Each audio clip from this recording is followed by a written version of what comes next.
जय हिंद प्यारे साथियों। मैं कलाव सर और मैं आपके सामने प्रस्तुत हुआ हूँ अपनी कोविड सीरीज का डोज 2 लेकर। साथियों, जैसा कि मैंने आपसे वादा किया था कि मैं आपके जीके को मैं इतना मजबूत बना दूंगा कि चाहे कोई भी एग्ज़ाम हो उसको आप आसानी से पास कर पाओगे, क्योंकि मैंने ये वादा इस आधार पे किया है कि मैं आपके सामने जो जीके के ना वो इतने अच्छे सवाल लेके आऊँगा जो आपकी कोई परीक्षा हो भारत की या भारतीय किसी राज्य की, वो आपके परीक्षा की दृष्टि से बहुत ही महत्वपूर्ण साबित होंगे। तो मैं अपने वादे पर खरा उतरूँगा। बस आप मेरा साथ देना और मेरे साथ बने रहना ताकि आप अपनी परीक्षा को और अच्छी तरीके से मजबूत कर सके तैयारी को। ठीक साथियों, चलते हैं, ज़्यादा समय खराब नहीं करते, शुरुआत करते हैं परीक्षा की कोविड सीरीज सामान्य ज्ञान का डोज 2 का। देखते हैं पहला सवाल है प्रिय साथियों, लद्दाख राज्य ने हाल ही में किसे राज्य पशु बनाया? तो साथियों, लद्दाख राज्य की बात हो रही है, वो भी राज्य पशु के रूप में, तो इसका जवाब होगा हिम तेंदुआ। ऑप्शन बी राइट है, हिम तेंदुआ। हिम तेंदुआ का वैज्ञानिक नाम क्या है? तो देखते हैं। हिम तेंदुआ का वैज्ञानिक नाम है पैंथेरा अंडसिया। पैंथेरा अंडसिया हिम तेंदुआ का वैज्ञानिक नाम है। ये तो था लद्दाख का राज्य पशु। अगर लद्दाख के राज्य पक्षी की बात करें तो वो होगा काले गर्दन वाला क्रेन पक्षी। काले गर्दन वाला क्रेन, जिसका वैज्ञानिक नाम हमको मिलता है ब्लैक नेकेड क्रेन। ठीक है, अब बात करते हैं लद्दाख के बारे में। लद्दाख का उपराज्यपाल तो यह है अपने आर के माथुर, राधा कृष्ण माथुर। ठीक है, और लद्दाख को जम्मू कश्मीर से कब अलग किया या लद्दाख को केंद्र शासित प्रदेश कब बनाया गया? तो वो डेट है 31 अक्टूबर 2019 को लद्दाख को हम बनाते हैं केंद्र शासित प्रदेश। ठीक है, ये जो कश्मीरी बारहसिंगा है ना, ये जम्मू कश्मीर राज्य का राज्य पशु है। लाल पैंडा ये सिक्किम राज्य का राजकीय पशु है। ठीक साथियों, बढ़ते हैं अगले सवाल की तरफ। अगला सवाल है 9 सितंबर 2021 को भारतमाला परियोजना के तहत देश की पहली इमरजेंसी एयर स्ट्रिप का उद्घाटन कहाँ किया गया? तो साथियों, मैंने आपसे यहाँ पूछी है इमरजेंसी एयर स्ट्रिप क्या होती है। ये इमरजेंसी एयर स्ट्रिप ये वो होती है कि नेशनल हाईवे के ऊपर हम लोग ऐसा रनवे बनाते हैं जहाँ पर इमरजेंसी मोड के अंदर या इमरजेंसी पड़ने पर फाइटर प्लेन वहाँ पर आसानी से उतर सके, तो वो होती है इमरजेंसी एयर स्ट्रिप। और वर्तमान में ये हमारे राजस्थान के बाड़मेर जिले में बनाई गई है। बाड़मेर जिले राजस्थान में ये इमरजेंसी एयर स्ट्रिप बनाई गई है। ठीक है, इसका जो उद्घाटन होता है वो होता है 9 सितंबर 2021 को। और कौन करने आते हैं राजस्थान में? तो वो आते हैं अपने केंद्रीय रक्षा मंत्री राजनाथ सिंह, आप जानते ही हो। और साथ में कौन होते हैं? परिवहन व सड़क मंत्री नितिन गडकरी। ये राजस्थान के बाड़मेर जिले के गंदरव बाकासर खंड में नेशनल हाईवे 925A पर क्या बनती है? ELF यानी इमरजेंसी लैंडिंग फील्ड का उद्घाटन करने ये लोग आते हैं। ठीक साथियों, आगे बढ़ते हैं, अगला सवाल देखते हैं। टोक्यो पैरा ओलंपिक 2020 के समापन समारोह में कौन सा खिलाड़ी भारतीय ध्वजवाहक के रूप में बनता है? तो ये टोक्यो पैरालंपिक, आप जानती हो टोक्यो कहाँ पर है? ये जापान में है और जापान में ही होते हैं ओलंपिक खेल। तो अपन यहाँ बात कर रहे हैं टोक्यो पैरालंपिक खेलों की। तो इन खेलों के अंदर जो समापन समारोह होता है ना, उसके अंदर ध्वजवाहक बनता है वो है Avani Lekhara. Option A right है, अवनी लेखरा। ठीक है, आगे देखते हैं। अब ये खेल कब से लेकर कब तक चलते हैं? तो ये देखिए, ये 24 अगस्त से लेकर 5 सितंबर 2021 तक चलते हैं। ठीक है, और अब यहाँ पर ना बात करिए समापन समारोह की। अगर आपसे मैं पूछूं कि उद्घाटन समारोह में कौन होता है ध्वजवाहक, तो वो होता है टेकचंद। टेकचंद होता है टोक्यो पैरालंपिक के उद्घाटन समारोह में ध्वजवाहक। और टेकचंद किस खेल का है? तो ये है जेवलिन थ्रो का। ठीक साथियों, इसके अलावा देखिए ये जो अवनी लेखरा है ना, यह है शूटिंग की, इसका खेल है शूटिंग। ठीक है, और इसने पैरालंपिक में 2 मेडल जीतती है। ये इसी पैरालंपिक खेल के अंदर 2 मेडल जीतती है। एक तो है 10 मीटर एयर राइफल में गोल्ड और दूसरा है 50 मीटर एयर राइफल में कांस्य। ठीक है, और अवनी लेखरा ये राजस्थान की है, जयपुर जिले की। ये राजस्थान के जयपुर जिले की निवासी है अवनी लेखरा। ठीक साथियों, आगे बढ़ते हैं। अगला सवाल है DRDO यानी रक्षा अनुसंधान एवं विकास संगठन, इसकी स्थापना कब हुई? तो मित्रों, DRDO की स्थापना होती है 1958 के अंदर। ठीक है, एक और चीज़ है कि DRDO का मुख्यालय कहाँ पर है? तो DRDO का मुख्यालय अपने डीआरडीओ भवन नई दिल्ली में स्थित है। ठीक है, एक और चीज़ यहाँ पर निकलती है कि डीआरडीओ के वर्तमान अध्यक्ष कौन है, तो डीआरडीओ के वर्तमान अध्यक्ष है डॉक्टर जी सतीश रेड्डी, डॉक्टर जी सतीश रेड्डी।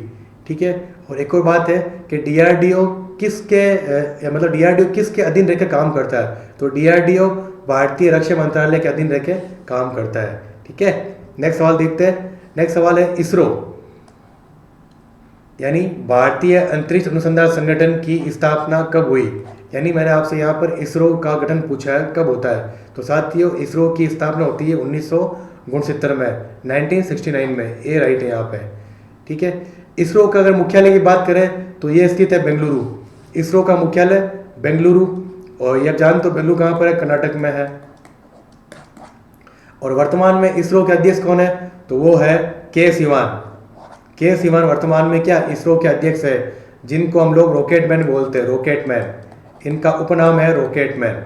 ठीक है, और अगर हम बात करें कि इसरो की स्थापना किस व्यक्ति ने की थी, तो मित्रों इसरो की स्थापना करने वाला व्यक्ति है डॉक्टर विक्रम साराभाई। ठीक है, नेक्स्ट सवाल देखते हैं।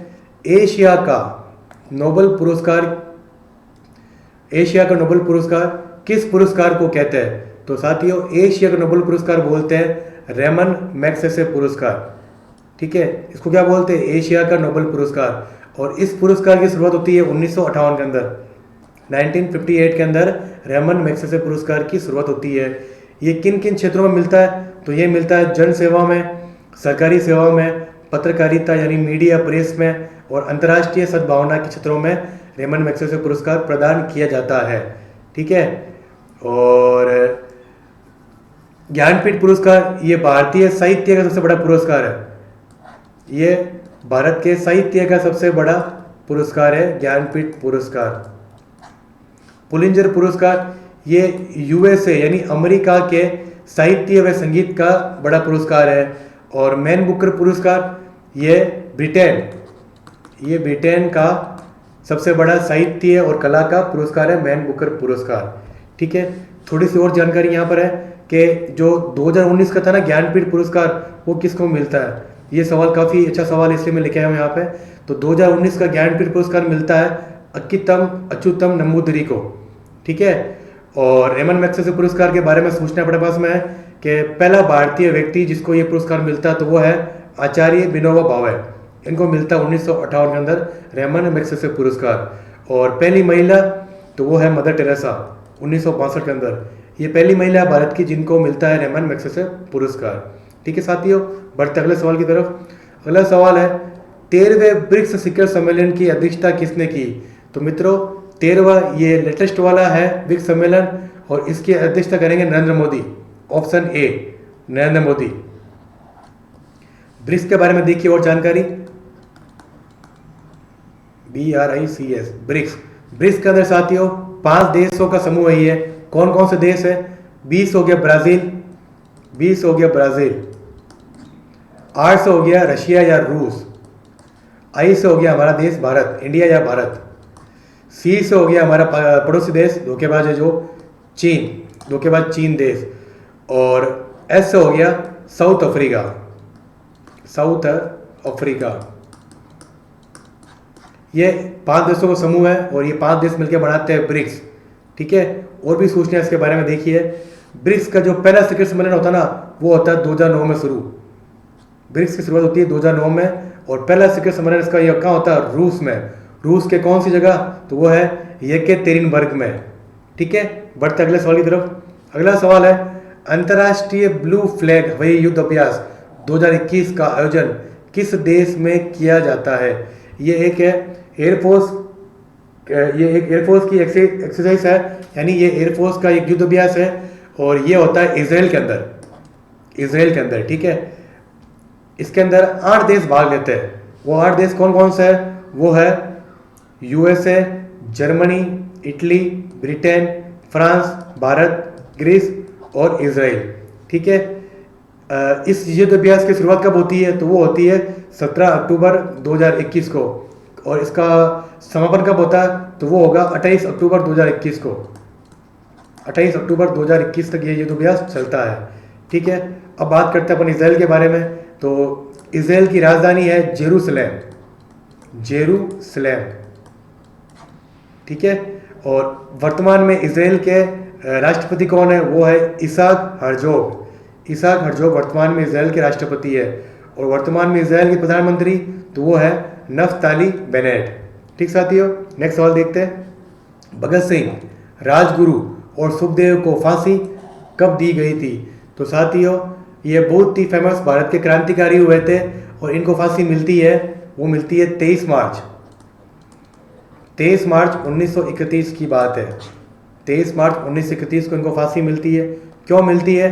क्योंकि इन्होंने क्या, जो नेशनल असेंबली थी ना उसके ऊपर भैया बम फेंकते हैं, इन्होंने नेशनल असेंबली पर बम फेंका, इसलिए इनको 23 मार्च 1931 को फांसी दी जाती है। भगत सिंह का जन्म की बात करें तो वो होता है अपने 28 सितंबर 1907 को पंजाब प्रांत में। और वर्तमान में पंजाब प्रांत कहाँ पर है? ये पाकिस्तान के अधीन चला गया। वर्तमान में जो पंजाब प्रांत है ना वो पाकिस्तान के अधीन है, वहाँ पे भगत सिंह का जन्म होता है। नेक्स्ट सवाल है, भारतीय क्रिकेट सीनियर टीम के मुख्य कोच किसे नियुक्त किया गया? ये वर्तमान की बात है। और वर्तमान में भारतीय सीनियर टीम के हेड कोच कौन है? वो राहुल द्रविड़ है। ऑप्शन बी राइट है। इससे पहले कौन थे? वो रवि शास्त्री थे, ठीक है। एक और सूचना यहाँ पर है कि बीसीसीआई यानी board of cricket control of India, इसकी स्थापना कब होती है? तो इसकी स्थापना होती है 1928 के अंदर, 1928 मुंबई महाराष्ट्र में, ये आप जानते ही हो। मैं आपसे पूछता हूँ कि इसका हेड ऑफिस कहाँ पर है, इसका कार्यालय कहाँ पर है? तो इसका कार्यालय अपना है जो मुंबई में ना वानखेड़े स्टेडियम, उसी स्टेडियम के अंदर बीसीसीआई का हेड ऑफिस स्थित है। तो साथियों यह था मेरे द्वारा कोविड सीरीज का डोज 2। उम्मीद करता हूँ मेरे द्वारा दी गई जानकारी से आप संतुष्ट हो। अगर संतुष्ट हो तो कृपया अधिक से अधिक इस वीडियो को शेयर कीजिए ताकि औरों तक भी ये जानकारी पहुँच सके। और जिन लोगों ने अभी तक इस चैनल को सब्सक्राइब नहीं किया है तो जल्द से जल्द इस चैनल को सब्सक्राइब कर लो, ठीक है। और आपको आगे भी ऐसे ही और अच्छे जानकारी और अच्छी जानकारी डोज के रूप में मिलती रहेगी। जय हिंद साथियों।